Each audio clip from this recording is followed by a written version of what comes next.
Luke Massey has come to say hello. Hi, Luke, how you doing? Yeah. Last time I saw you, you had a Canon in your hand. That's a good few years ago now. Yeah. And I've recently kind of, basically made the switch over to Sony. Okay. I've seen a lot of the innovation. I first saw it, I was swimming peregrine falcons in Chicago, and I was given by the BBC a Sony A7S Mark II to film at night.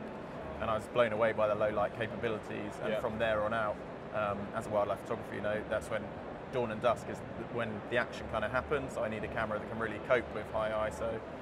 So I saw the capabilities in that, took it to Spain to fill genets, which are like a small spotted mammal. And I just came across it naturally and started growing from there. Realised I was leaning more and more on the A7S more than anything. And then obviously last year with the A9 coming out, that made my 1DX pretty much redundant. So I do still have a Canon 500mm at the moment, which I use with Sigma MC11. How does that combination work? Really good. Sigma I mean, lens, of course, because they're not exactly matches, so there is the odd time when it hunts a little bit, but I've shot birds in flight with no problem. With the Metabones I had more problems, and then as soon as I switched over to the Sigma adapter, kind of it all was brilliant. Good to know. Were you worried switching over to mirrorless? I was one of those kind of non-believers, I guess. I think I remember having a conversation with someone saying like, mirrorless is great for everything but wildlife and sports, and here I am with moving on to mirrorless. So you've got an A9, is that what you're currently using at the moment? Yeah, an A9, and my one has a grip just because I want something a bit chunkier, and I am still using it for the 500mm, so I need a bit more balance there. But any day, well, hopefully in May, June, the 400mm 2.8's coming along, and that'll probably be me fully Sony.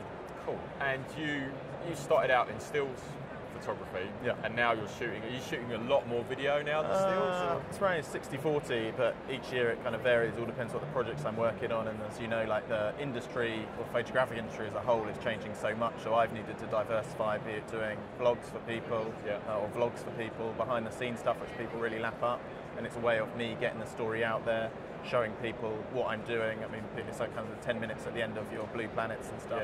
People really like that, and it's a way of showing people what I do and getting another kind of angle to the story. I kind of call it the octopus approach. Okay, so what have you shot that we may have seen on our TVs in the last year or so? Well, I was shooting the peregrine falcons in Chicago last year, which is due out any minute now. Okay. I haven't been given a date for BBC Natural World. Nice. So that should be coming out in the next month or so, hopefully. And anything else exciting on the cards this year? Well, I've just moved to northern Spain.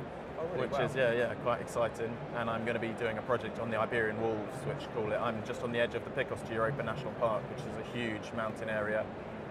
Spain has the largest population of wolves. There is some problems with persecution, but as a kind of conservation photojournalist, I'm looking to tell the pretty side of the story, but also explore maybe the darker side and tell that story as well. Luke, thank you very much for your time. Really appreciate it. Thanks for having me. Take care. Cheers.